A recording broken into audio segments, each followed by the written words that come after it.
Welcome to the Role of Nutrition in Recovery from Substance Use Disorders, a workshop for addiction professionals. My name is Noah Bohrer. I am from New York, but currently reside in Los Angeles, where I am a registered alcohol and drug technician and work as a recovery coordinator, sober coach, and facilitate groups in drug and alcohol treatment centers. I have extensive experience working in the treatment and addiction services field and have directed and operated several treatment facilities. I have selected a workshop as my project type. A workshop focused on the role of nutrition in recovery will enable me to disseminate valuable information and share my expertise in a way that emphasizes participation, problem solving, and the effective transfer of knowledge. This will provide an opportunity to advance the associated discourse and for participants to develop new understandings and aptitudes, thereby encouraging professional development and, by extension, improved client outcomes. The United States is experiencing a drug overdose epidemic. Substance abuse and addiction are serious problems that affect not only the health of many Americans, but also the social and economic welfare of our country. Although prevention and risk reduction efforts are valuable and necessary, they have made little impact on the problem as a whole. While primary prevention strategies should continue to be explored and implemented, programs to respond to the inevitable consequences of addiction and opioid abuse also have a valuable role. Although it is well known that proper nutrition is critical for physical and psychological health and can promote the repair of damaged organs, enhance immunity, increase energy, and elevate mood, clients' nutritional needs are often overlooked, and nutrition interventions are not regularly utilized in treatment and recovery settings. Research involving individuals with substance use disorders has proven extreme nutritional destabilization among drug abusers.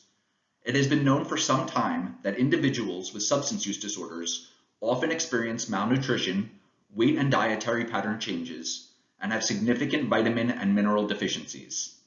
In the past 2 decades, researchers have begun to explore psychological and metabolic alterations in the SUD population to better understand eating behavior during drug use, recovery, and long-term abstinence. The connections between nutrition and substance use disorder recovery have important implications that are not frequently addressed in treatment settings or clinical practice. Not only is malnutrition and disordered eating common among individuals with substance use disorders, but poor nutrition may impede their ability to resist substances of abuse and recover their health. Despite widespread recognition that nutrition is a prerequisite for health and supports the recovery process, many programs that target substance abuse prevention and treatment fail to adequately integrate nutrition education into their services. Nutrition interventions have not yet been standardized or widely implemented as a treatment modality for substance use disorder. Unaddressed physical needs have been associated with treatment dropout, increased risk for relapse, and unfavorable recovery outcomes. Offering effective nutritional support in the recovery process has been shown to improve health and promote behavior change. While nutrition interventions are not regularly utilized in treatment facilities, they have been shown to produce a positive impact on various aspects of recovery and have been associated with favorable treatment outcomes. The opportunities to heal and support recovery through nutrition are immense, and there is evidence that when nutritional interventions are provided, individuals in recovery experience fewer cravings and prolonged abstinence. Although often overlooked, nutrition can play a key role in the treatment and recovery process and should be included as part of a holistic approach toward recovery.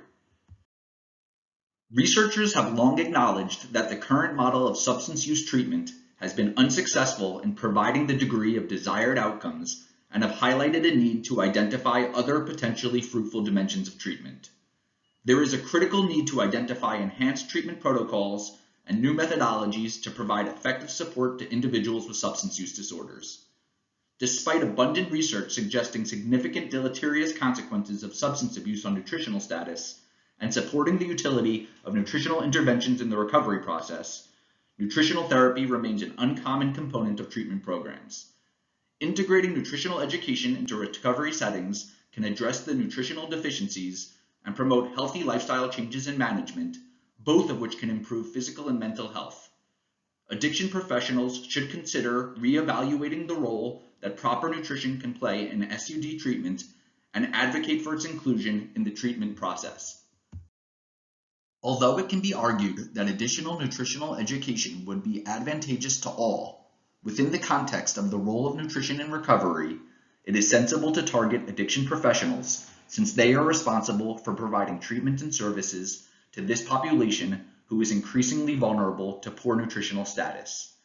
Addiction professionals would benefit from increased familiarity with the nutritional consequences of SUDs and developing the expertise and ability to make informed nutritional recommendations. An intensive nutritional education program aimed at addiction treatment professionals can contribute to clinical expertise and help foster increased awareness and greater competence. It will serve as a useful guide for treatment providers to deliver nutritional education and support to individuals in treatment settings. Research and professional development are essential to the field of substance use disorder treatment. When confronted with new and emerging research in the discipline, the competencies that address clinical evaluation and treatment planning must be revised to reflect changes in the field. The development of a multi-stage learning process that actively engages participants will encourage fulfillment of performance objectives and will encourage the workshop attendees to utilize the knowledge and perform the skills with which they are presented. Lecture will be utilized in conjunction with experiential activities, demonstrations, and visual aids to facilitate the learning process. I will provide instructional input and the opportunity to connect information presented with attendees' current knowledge. In addition, a registered dietitian nutritionist will dispense nutritional guidance and assist participants in learning how to make informed nutritional recommendations.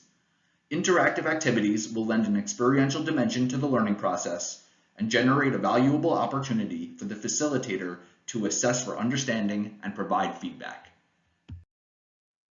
The workshop will summarize the connection between substance use disorder and nutrition and explore the implications of incorporating nutritional interventions into the treatment process.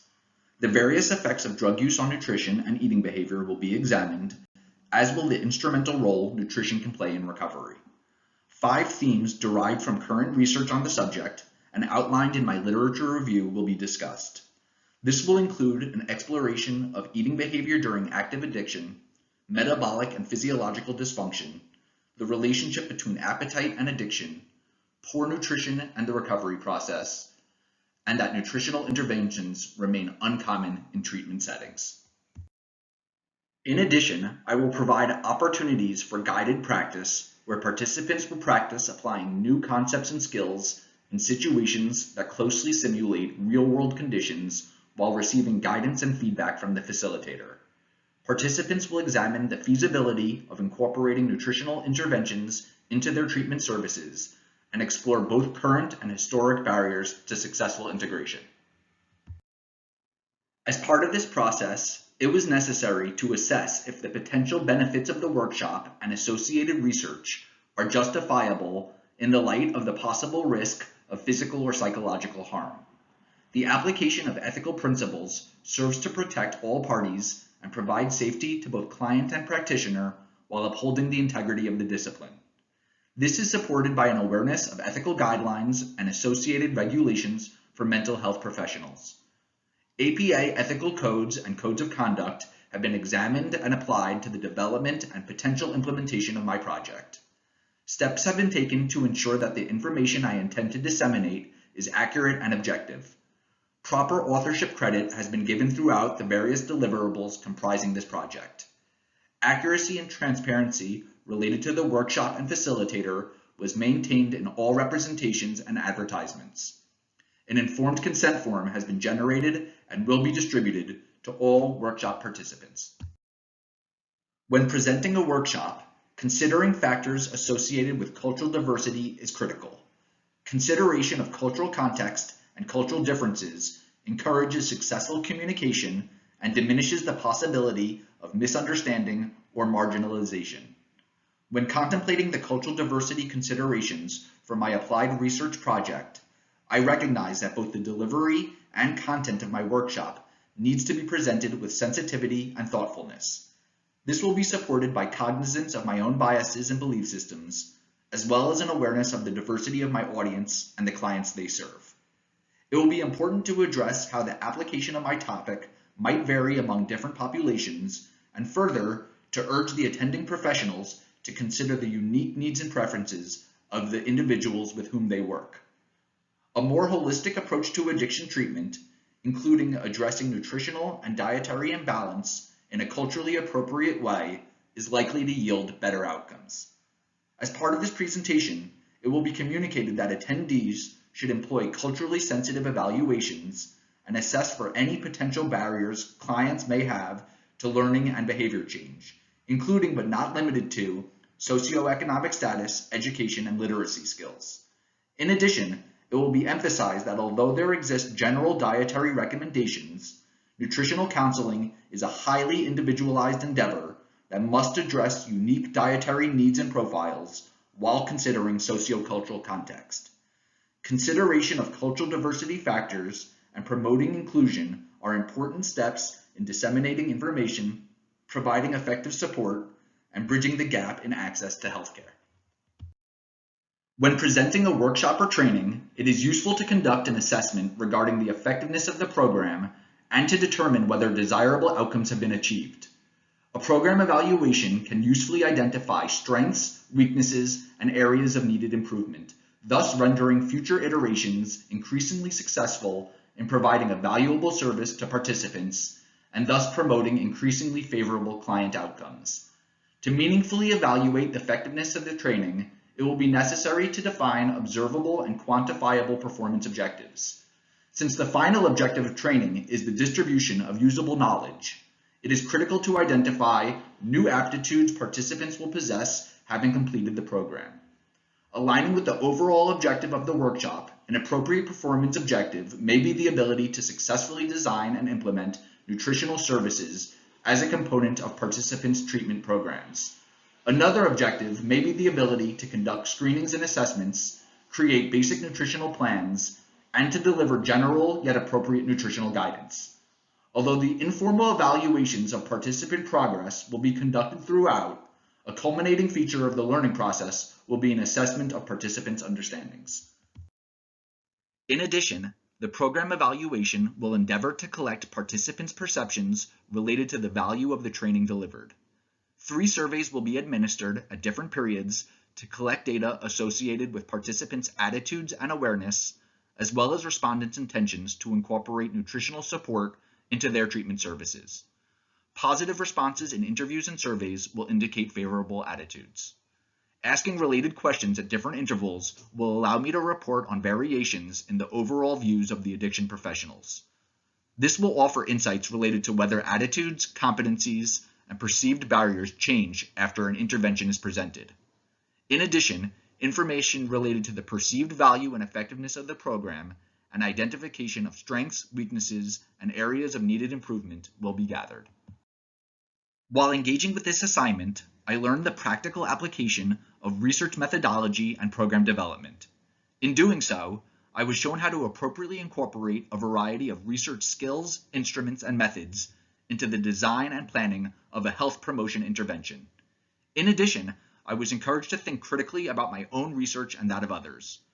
Critical thinking promotes thoughtfulness and discernment, which will encourage the effective interpretation of data, greater analysis and understanding, consideration of multiple perspectives, and the ability to generate my own informed opinions as I move forward.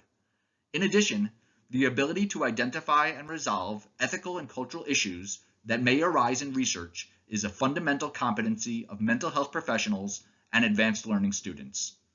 The skills I learned will help me identify problems, collect relevant information, and formulate strategies to address deficiencies. Applied research planning necessarily involves the prudent allocation and use of available resources, the ability to gather useful data, and the capacity to assess strategies and activities that will support one's overarching objectives. Having developed this project, I feel much more prepared to navigate future professional and academic endeavors. I have acquired greater understanding of my applied research topic and increased usefulness to my clients and colleagues. It is my hope that nutrition interventions will soon become standard protocol in treatment and recovery from substance abuse. It has been a privilege contributing to the discourse, and it is with tremendous gratitude to the Chicago School faculty that I present to you my applied research project.